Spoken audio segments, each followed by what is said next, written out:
I'm Eddie Cannell. And I'm Tom Cannell. Welcome, everyone. This is the Mortgage Brothers podcast show, and today is February 2nd. And this is your interest rate update. We're also going to be talking about what the Feds did yesterday, give you a little sneak peek at what that means. And remember, this is for informational purposes only. This is not financial advice. Let's get right into it. And actually, we've had a couple viewers actually comment recently about interest rates, about what their scenarios are. Be sure to comment. If you have any kind of thoughts while we're talking, email us, which give us a call in the description, but also send a comment here on the YouTube video. We'll be responding to you really quick. It's very fast turnaround time, but if you have any questions, let us know. We'd be happy to help. And going right into the Fed meeting yesterday, right? February 1st, Jerome Powell spoke at 2:30 p.m. Eastern. The Fed funds rate increased by 0.25%. Right. And that's kind of what we thought they were going to do. They've been talking about that for months and months. So again, no surprise there. Everyone's parsing every single word he says. What does it mean? And the market reacted very well to it. And we've been reporting that there was a 98%, and you were seeing reports, even 99% chance that the Fed was going to raise the rate 0.25%. So they did exactly that. And the markets rallied, like the stock markets rallied, and it was just because he did or followed what more or less the script. Yeah. He followed the script. He did what the whole market said or thought he was going to be doing. Yeah, I'm just going to throw a little tidbit in here. So we have one more to go based upon what they've said in the past. We've always told people that mortgage rates should not move as long as the Feds do what they say they're going to do. Now, what I heard in that meeting, he used the word plural.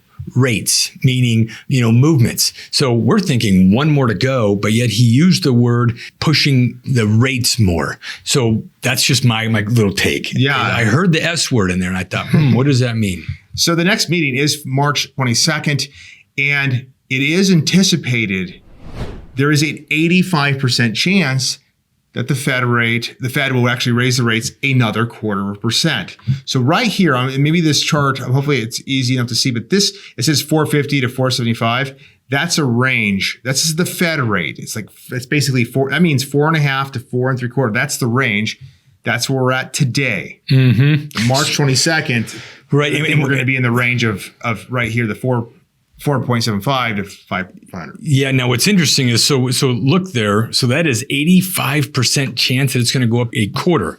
Okay. What does that mean? Well, not conversely, but look, there's a 0% chance right now that it's going to go, go up 50 basis points, but it could go down. Look at that. 14.4% chance that they could just do nothing. Yes.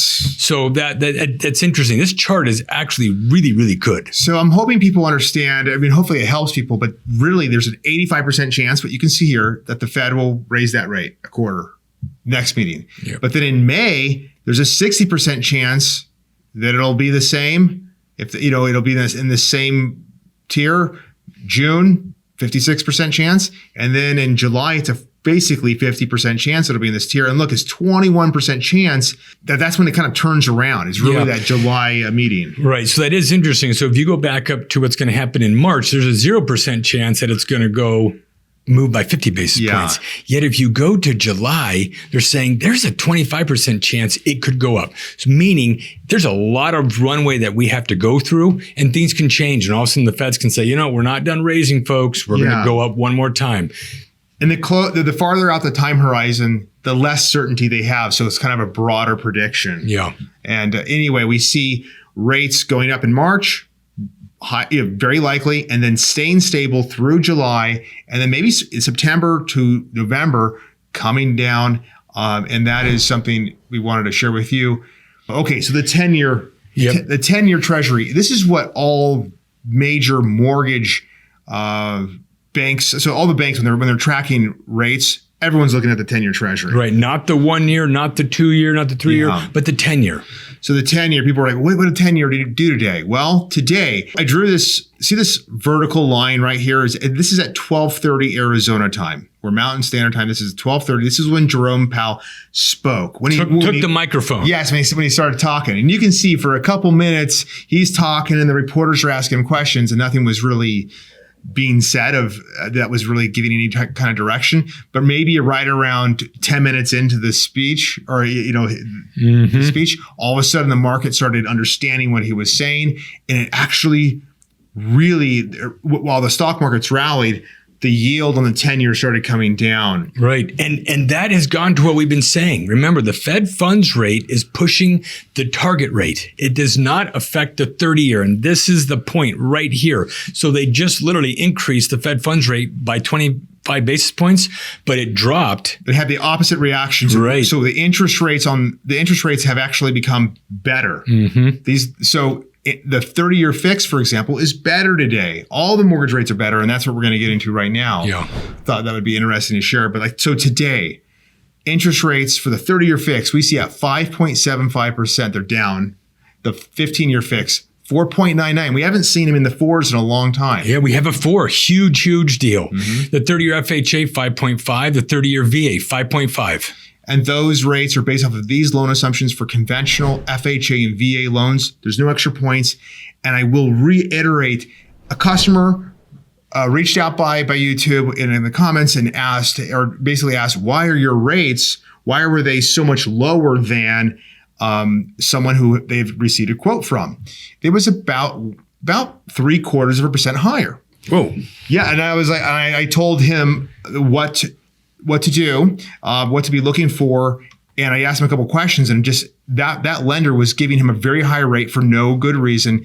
They have a good reason. They need to pay the bill. Yeah. Right? And it was, anyway, the borrower was in a state that we didn't do any funding in. So I gave him the advice, and we'll be happy to do that with everybody. So that borrower found another lender who saved him about 0.75%. Which is thousands of dollars. Yeah, and he responded to you within a couple hours later saying, hey, thanks, I found somebody. Yeah. And so be sure to comment, ask us if any questions you have on your scenarios. We'll be happy to help, whatever we can do. All right. Thank you, folks. Take care, everybody. Thank you for watching the Mortgage Brothers podcast. If you have any questions, email us at team@azmortgagebrothers.com. And if you like this content, be sure to like, comment, and subscribe to the Mortgage Brothers team.